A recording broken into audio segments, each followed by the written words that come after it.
sugarcoat it. It's a hard time out there.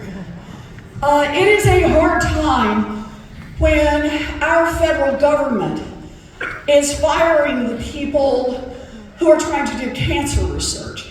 It is a hard time when our federal government, under co-presidents Elon Musk and Donald Trump,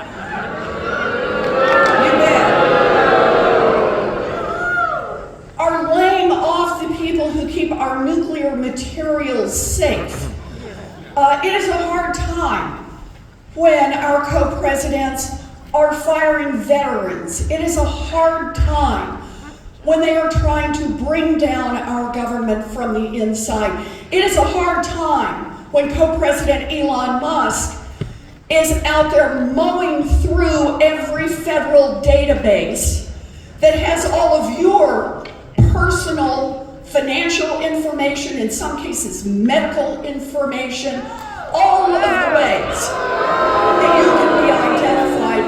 It is a hard time when that little consumer agency, can we hear it for the CFPB?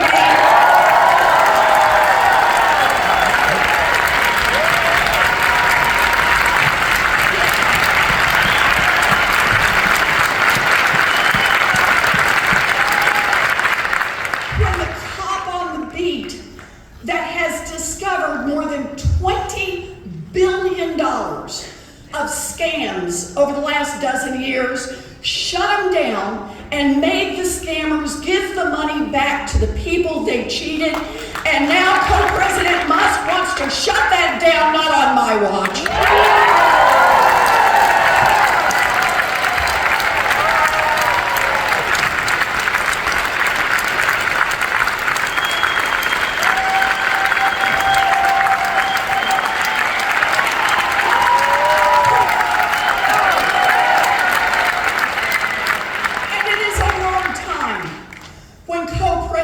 Trump thinks that he's going to rule by bullying people, whether those people are immigrants, whether those people identify differently than he does, whether or not those people are the governor of Maine is not relevant.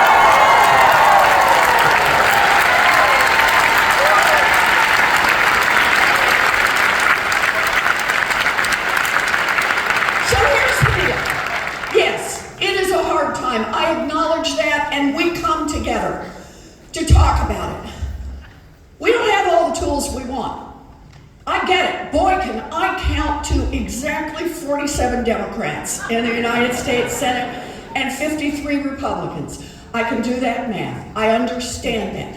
But the fact that we don't have as many tools as we want does not mean that we have no tools at all. We are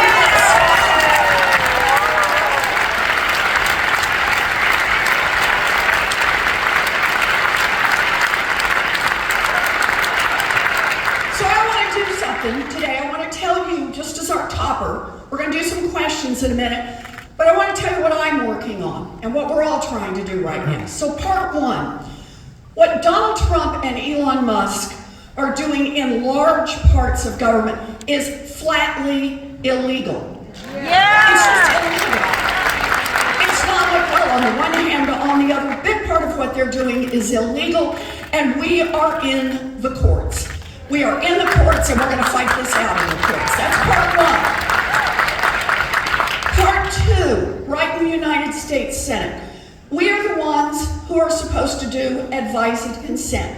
Now, like I said, we're in a 47-53. These nominees are horrible. Yeah.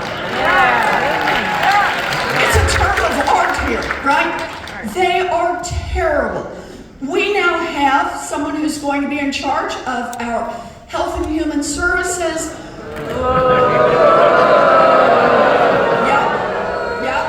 Yeah. Someone who's in charge of the Department of Defense. The Director of National Intelligence. So I see you've been reading, right? Stand up. You get who these people are. The Republicans are going forward in the Senate with these people. Donald Trump has nominated them, going forward.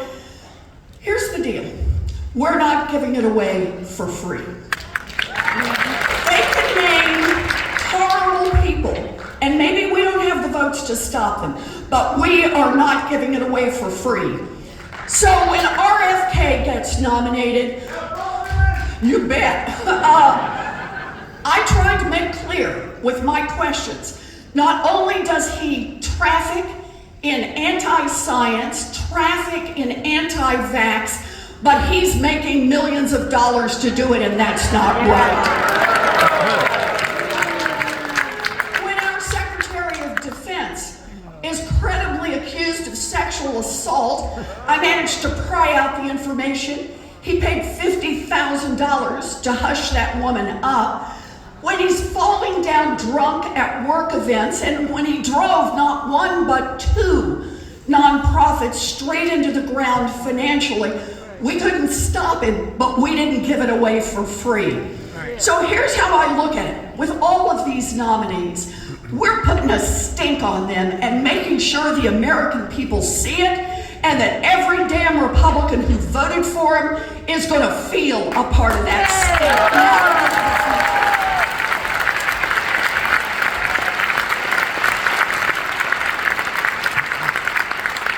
So that's part two, and part three is to try to raise a movement, to do it all across this country.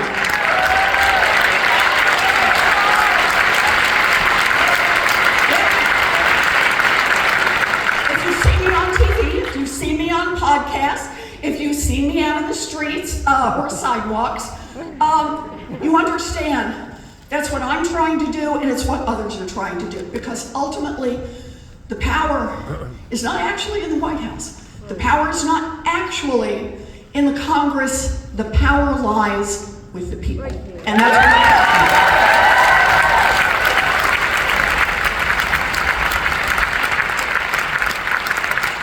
So with that in mind, I know what we need. We've got people in this room. I don't have to tell you not to give up. You don't give up.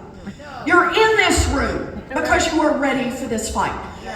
So, I wanted to be here today to ask for three things. You know I always come with an ask. Everybody, anybody who wants to meet me says, oh, Elizabeth Warren, what do you want now? Because that's my job. So ask number one, tell the stories of what this means.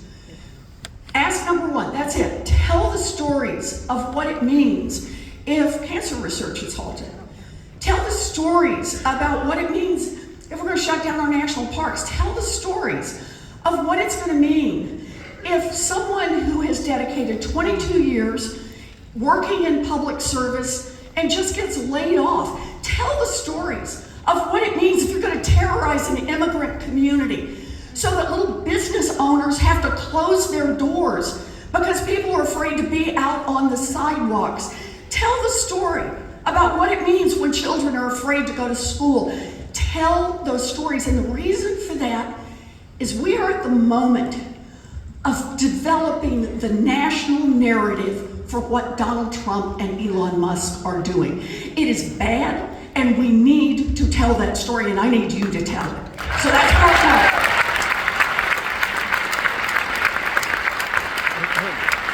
And by the way, when I say tell it everywhere. Tell it online, do it on Facebook, do it on Insta, do it texting, but also the group you went to school with, your group that you work on, anybody, anywhere around the country. Go on these chats and tell the stories, because this is how, as a nation, we make the voice of people heard. So that's part one. Part two, do not underestimate the value of organizing. Indivisible, God bless them. Some of you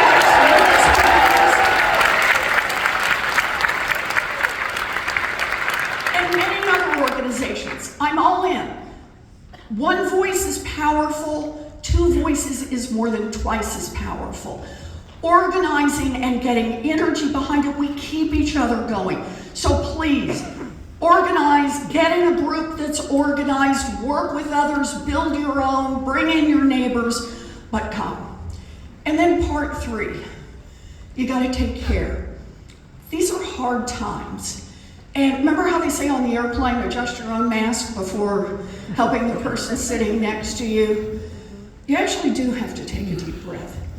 This is a time when Donald Trump and Elon Musk are trying to undermine our confidence and our ability to be with each other, to make our voices heard, to make this government work. And we have to take care of ourselves. And that's going to be a lot of different things for different people. I have my own. We can talk about that. But with your friends, with yourself, you got to take care. Because we're not in this just until tonight. We're not in this just until the end of this month. We are in this for the long haul to save our country.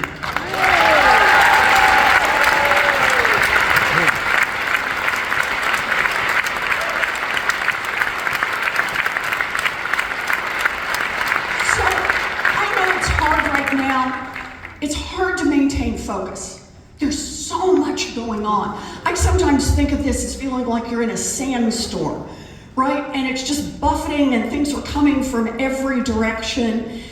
Understand, that is intentional. They are doing this because they don't want people to be able to get focused and respond. Why is that? Why all this noise? Why are they doing all these pieces at once? Because they want you to miss, not see, the driving force behind it. There is a driving force here. And the driving force is that billionaires like Elon Musk and a handful of the other cronies, they want giant tax cuts so that they can be even richer and so they can run this country. And they want regular folks, people who depend on a little help from the federal government, to be able to stay in a nursing home. People who need a little kid down the street from you who has a severe disability and he needs an aid to be able to be in a public school. They believe that the rich can get even more squeezed out of this country and they can do it on the backs of everyone else in this nation. And they hope you won't see that, and they are wrong. We see it, and we will stop it. I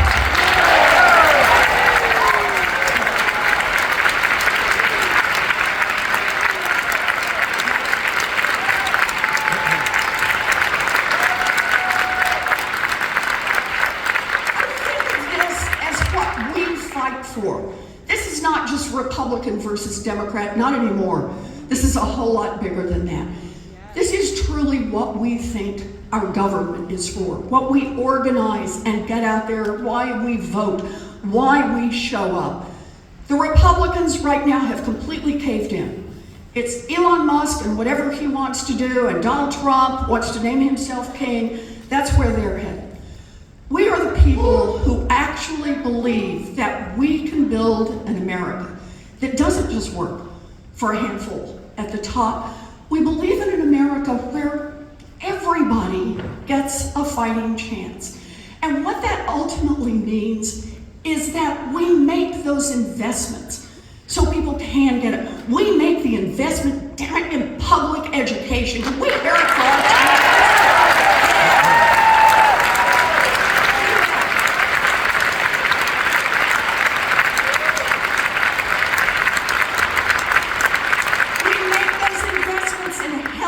Because healthcare is a basic human right.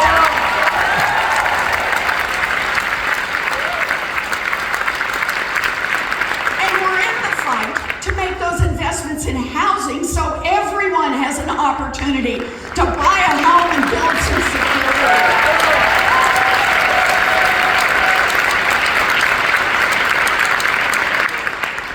I'm here because I'm an optimist.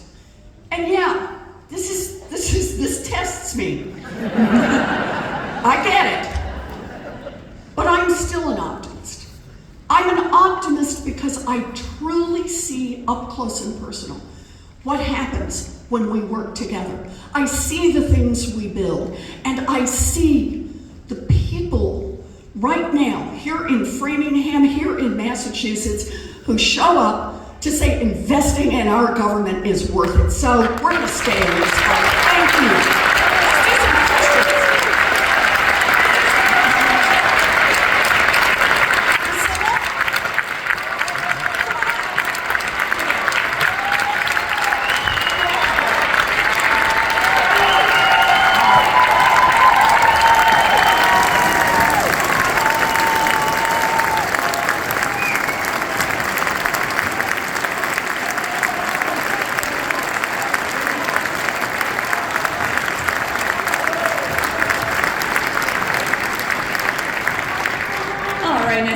well, again, now comes the time that we've all been waiting for, is our questions. So I will pull out 5 raffle tickets. You should all check your numbers. And